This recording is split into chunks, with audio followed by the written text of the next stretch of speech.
department when in fact you do not have an expertise on the aspect of governance of that particular department. Halimbawa po sa judiciary at saka sa Department of Migrant Workers.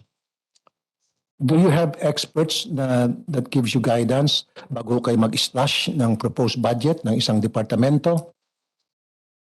Bukod po doon sa mga lumalapit sa inyo at nagpresent po ng kanilang proposed budget.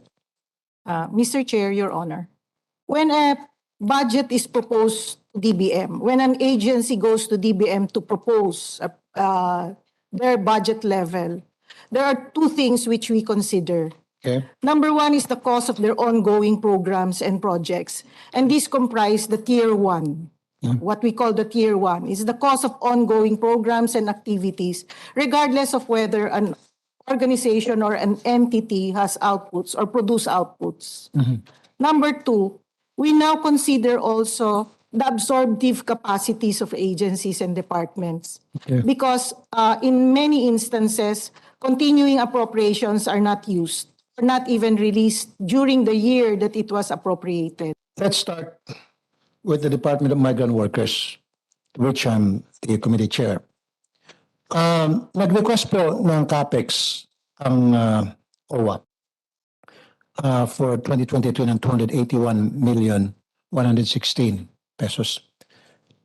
Pinabla niyo po, meaning zero. Kahit man lang sana katiting, inaproba niyo, wala. Alam niyo ba kung para saan sana yung amount na yun? I am assuming, Mr. Chair, while we are looking for the data, because it's a very new department, at that point when we were preparing the budget, the level of detail that was required per national budget call was not yet available for DMW. I am just assuming that, Mr. Chair. You're just assuming. Yes. Yung 281 million na ni-request po ng OWA, tagal na po yan. Time and time again, they've been requesting amount para sa kanilang CAPEX. And time and time again, palagi niyo po tinatabla.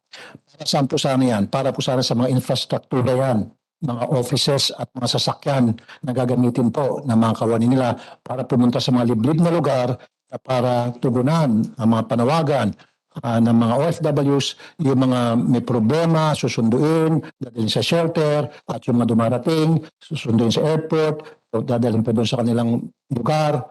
And kinatapos niyo po yan, you're acting like God. That's the reason why, kanina akala ko narinig ko talaga, pero sabi mo din yung sinabi, dapat to, meron kayong expertise in a particular department on the aspect of governance of that particular department na kina-slash po yung budget. Hindi kayo slash na slash. Unfortunately, we have current regulations which state that for government vehicles, it has to be 7 years before it is replaced. So probably that's the reason why yung 6-year-old vehicle ng OWA hindi pa ho napapalitan. That is true to all departments and agencies. So we provide a vehicle after the 7-year period and after they submit an inventory of vehicles. So, ano po yan? Batas po natin yan? It's a COA guideline, Your Honor. Okay.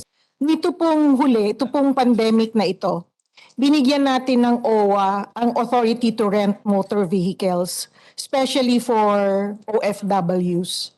Pag hindi naman po roadworthy na yung sasakyan, pinapalitan naman po at ino-authorize ng DBM yung amount. It is really based on the representation of the department of the agency. Okay. Sana po, binusisi nyo muna ng gusto itong 281 bago nyo po ni-slash. Kasi tinanong ko po yung OWA eh. Kayo ba ay tinanong muna o pinagsubmite ng mga dokumento to your budget being slashed? Wala. Sabi wala po eh. Basta in-slash na lang. They didn't even ask for documents from us. Mr. Chair, contrary to what OWA represented, we normally ask agencies and departments to support their infrastructure projects, especially because this is a new department. We're extra sensitive to new departments. And OWA is not a new department. no, Madam